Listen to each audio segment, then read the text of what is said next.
stop wasting 5 years growing 3 separate trees when one single tree in your backyard could be dropping ripe peaches, juicy plums, and sweet cherries all in the same season.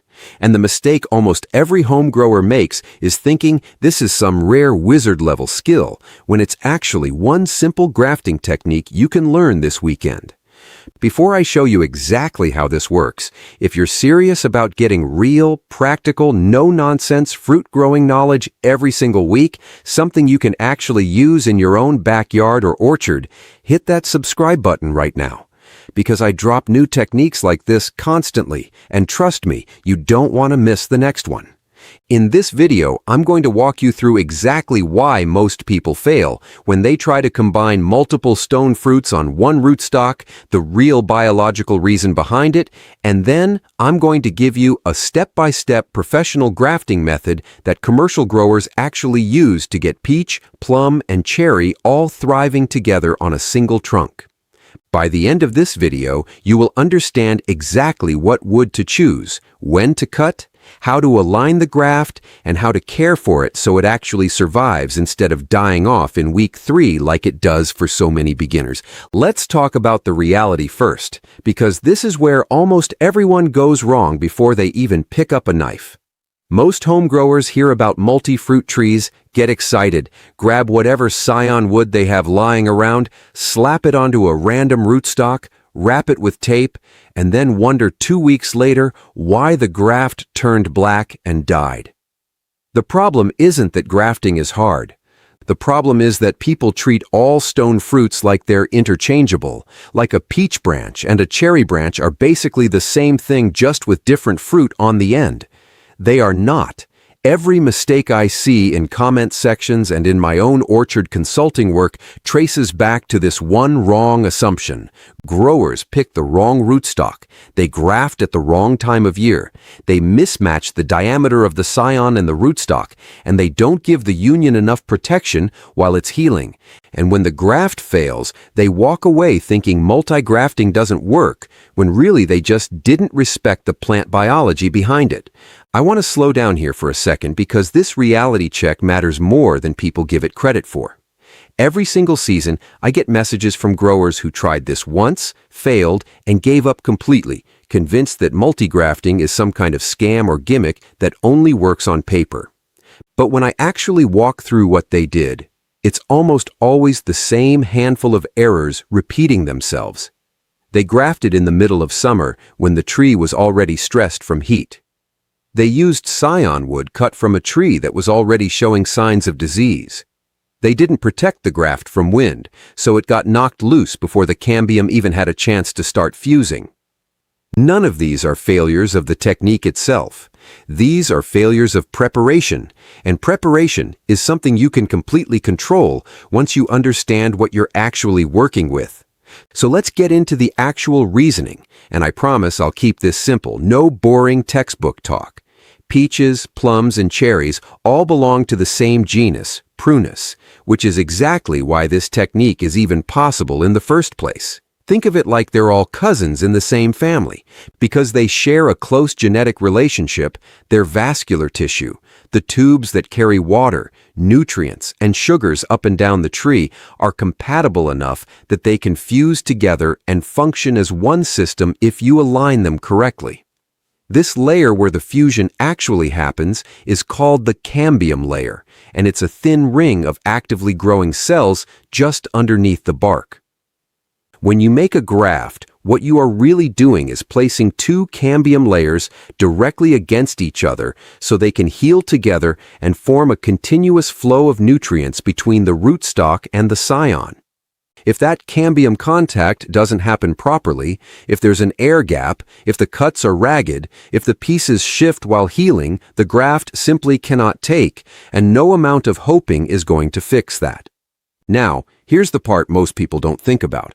Even though peach, plum, and cherry are all in the same family, they don't all grow at the same vigor or have identical sap flow timing, which means compatibility is not automatic just because they're related. Cherries tend to be more particular and often show lower success rates when grafted onto peach or plum rootstock compared to plum onto plum or peach onto peach combinations. This is why professional growers usually build the tree in a specific order and don't just throw all 3 scions on at once during their first attempt. There's also a difference in growth rate to consider. Peach wood tends to grow fast and vigorously, plum sits somewhere in the middle, and cherry is typically slower and more deliberate in how it establishes itself. If you don't account for this difference, the faster-growing varieties will shade out and outcompete the slower ones within just a couple of seasons, leaving you with a lopsided tree instead of a balanced multi-fruit canopy. Now let's talk about how professional and commercial growers actually approach this, because there's a real method here, and once you see it laid out step by step, you're going to realize it's much more approachable than you thought. Step 1 is choosing the right rootstock, and this is where 90% of your success is decided before you even make a single cut. You want a vigorous, disease-resistant rootstock that has a strong track record of compatibility across stone fruits. Many commercial orchards use a plum-based rootstock, like myrobalan, or a peach-plum hybrid rootstock, precisely because these tend to accept grafts from peach, plum, and cherry scions more reliably than a straight peach seedling would.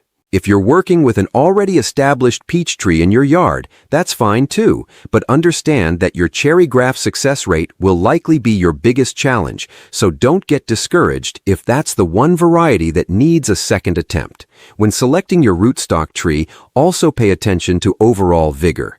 A tree that's stressed, underwatered, or recovering from disease is not a good candidate for grafting no matter how good your technique is, because a weak rootstock simply doesn't have the energy reserves to support the healing process of a new union. Step 2 is scion selection and timing, and this is non-negotiable. Your scion wood, the small cutting from the tree you want to graft on, needs to come from healthy, dormant, one-year-old wood, meaning wood that grew during the previous season and has pencil-thickness diameter, no disease spots, no shriveling, and buds that are plump and healthy-looking.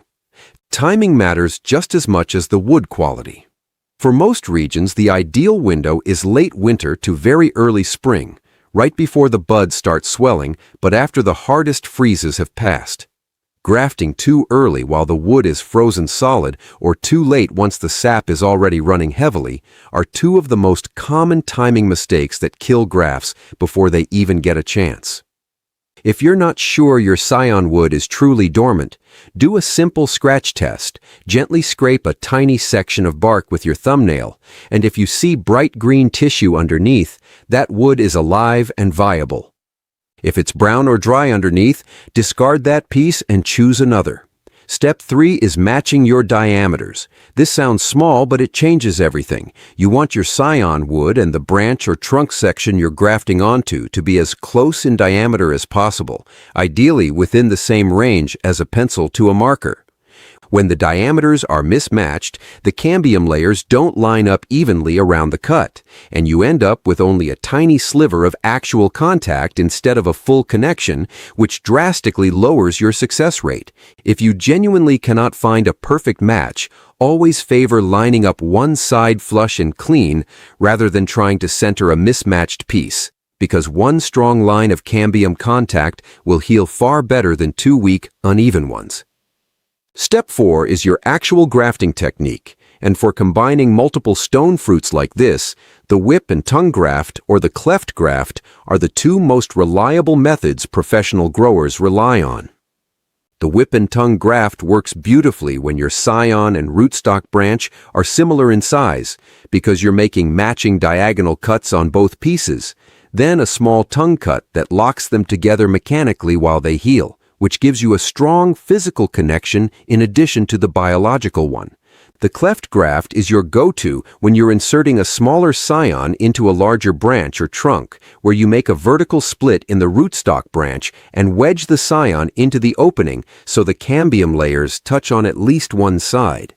For this multi-fruit tree project specifically, most experienced growers will use a combination, starting with a cleft graft on a main established peach branch for the plum variety, and then adding a whip and tongue graft on a slightly smaller secondary branch for the cherry, spacing them out around the tree so each variety gets its own access to light and doesn't compete too aggressively with the others. Some growers also like to use a bark graft for larger diameter branches, where you're lifting the bark away from the wood and sliding the scion in underneath, which works well later in spring once the bark is slipping easily. But for beginners, I'd recommend mastering the whip and tongue and cleft methods first before branching out into other techniques. Step 5 is sealing and protecting the union, and this step is where I see people rush and pay for it later. Once your graft is in place, you need to wrap it tightly with grafting tape or budding rubber to hold everything firmly together and keep moisture out. After wrapping, seal any exposed cut surfaces, especially the very top of the scion, with grafting wax or a sealant compound. This prevents the wood from drying out and stops pathogens and insects from getting into the wound while the cambium layers are trying to heal and fuse. A graft that dries out even a little bit in the first 2 weeks is a graft that's already dead. It just doesn't show it yet. If you're grafting in an area with strong wind or heavy rain exposure, consider adding a light protective bag or shield around the union for the first couple of weeks, just enough to buffer it from the elements without blocking airflow completely. Step 6 is aftercare, and this is the phase most tutorials skip completely, but it's honestly half the battle. Keep an eye on the graft union weekly. In the first 3 to 6 weeks, you're watching for bud swell on the scion, which is your first real sign of success. Once you see new growth pushing through, don't get overexcited and rip the tape off immediately. That new union is still fragile. Wait until you see solid, established growth, usually 6 to 8 weeks in, before you gradually loosen the wrap. During this whole period, remove any competing shoots that pop up from the rootstock below your graft, because those shoots will steal energy and water away from your new peach, plum, or cherry addition, and if you let them grow unchecked, your rootstock will basically outcompete the very graft you worked so hard to establish. Watering consistency also matters more than people realize during this window. A tree under drought stress redirects its limited resources toward survival rather than healing. So keeping your rootstock evenly watered, not soaked, not dry, gives your graft the best possible environment to succeed. Now, let's actually walk through what this looks like out in the orchard, because I want you to be able to picture this on a real tree, not just in theory. Imagine you're standing in front of an established peach tree, maybe 3 or 4 years old, with a solid trunk and several strong lateral branches spreading out. You're going to pick 2 or 3 branches on different sides of the canopy, each about pencil thickness, healthy bark, no cracks or discoloration, and these are your graft sites. On one branch, you make your cleft cut for the plum scion, a clean vertical split about 1.5 inches deep right into the center of the branch. Then you take your plum scion, which you've already cut into a wedge shape on the bottom, and slide it into that split so the cambium lines up along one edge, not necessarily perfectly centered. Just make sure at least one side has clean contact. On a second branch, slightly thinner, you're doing your whip and tongue graft for the cherry, matching diagonal cuts on both the rootstock branch and your cherry scion, locking the tongues together so they hold snugly without you even needing to pinch them. You wrap both unions tightly, working from the bottom up in overlapping layers like you're bandaging a wound, and then seal the exposed tips with wax. From the outside, at this stage, your tree looks a little strange, almost like it's wearing tiny bandages in a few spots, and that's completely normal. That's exactly what a healthy multi-graft in progress should look like. Over the following weeks, you'll want to check each graft site without disturbing the wrap. Look closely at the buds on your scion wood. A healthy bud will start to swell and look slightly plumper and greener than it did on grafting day. If a bud looks shriveled, dark, or dry, that's a sign the union might not be taking, but don't rip it off just yet. Sometimes a graft looks discouraging early on and still pulls through, so give it the full 6 to 8 week window before making a final call. When new leaves finally do emerge from your scion wood, resist the urge to let that new growth get too big too fast without support. Tie a small stake or guide near the graft site if the new shoot is growing at an awkward angle, because a strong wind or a bird landing on that new growth can snap a fragile union that hasn't fully hardened yet. Now, I want to hear from you directly, because this next question matters a lot for how successful your project is going to be. In the comments below, tell me which stone fruit combination you're most excited to try on your own tree, and just type the word graft along with your answer, whether that's peach and plum, peach and cherry, or all three together, because I want to see how many of you are actually attempting this, and I read every single comment. Now here's something most growers, even some experienced ones, genuinely don't think about, and I consider this my golden tip for this whole video. Most people graft all their scions at the exact same time, thinking it's more efficient. But professional growers who specialize in multi-fruit trees will often stagger their grafting by a week or two between varieties, starting with the most vigorous, easiest to establish variety first, which for this combination is almost always plum, followed by peach, and saving cherry for last, since it's typically the pickiest, and benefits from grafting once the tree's sap flow and healing hormones are already fully activated from the earlier successful grafts. This staggered approach essentially uses your tree's own healing momentum to boost the success rate of your trickiest variety, and it's a small tweak that can be the difference between a cherry graft that fails and one that thrives. But almost nobody talks about it because it requires patience. Most beginners don't want to exercise. Another piece of insider knowledge worth mentioning here is that many commercial growers will actually pre-condition their scion wood a day or two before grafting by keeping it wrapped in a slightly damp cloth in a cool location, which keeps the moisture content ideal right up until the moment of cutting, giving the cambium the best possible chance to bond quickly once it's placed against the rootstock. Before we wrap up, let's go through the common mistakes that I see over and over again, because avoiding these alone will put you ahead of most people attempting this technique for the first time. Mistake number 1 is grafting with scion wood that isn't truly dormant, using wood that's already started budding out or wood that's too old and woody, which drastically reduces your cambium's ability to fuse properly. Mistake number 2 is impatience with the wrap, taking the tape off too early because you're excited to see the union, which exposes that fragile healing tissue before it's actually strong enough to handle the stress. Mistake number 3 is neglecting rootstock suckers, letting those competing shoots grow wild around your graft site, which starves your new variety of the energy it needs to establish itself. Mistake number 4 is overcrowding your grafts too close together on the same limb, which creates competition for light and nutrients right from the start and often results in one variety dominating while the others struggle or die back entirely. Mistake number 5, probably the most overlooked one, is expecting fruit in the first year. A successful graft union taking hold is a win in itself, and pushing a young graft to fruit too early by not removing early blossoms can actually stress the union and reduce its long-term survival chances. So be patient and let that new growth focus on establishing strong wood before you let it fruit. And mistake number 6, which trips up even growers who've done this before, is forgetting to label each graft site.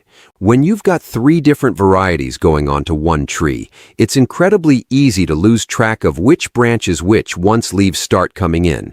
So tie a small tag or marked piece of tape near each union so you know exactly what you're looking at months down the line. Growing peach, plum, and cherry on one single tree isn't some rare magic trick reserved for botanical gardens or university research orchards. It's a completely achievable project for anybody willing to understand the biology, respect the timing, and follow through with proper aftercare.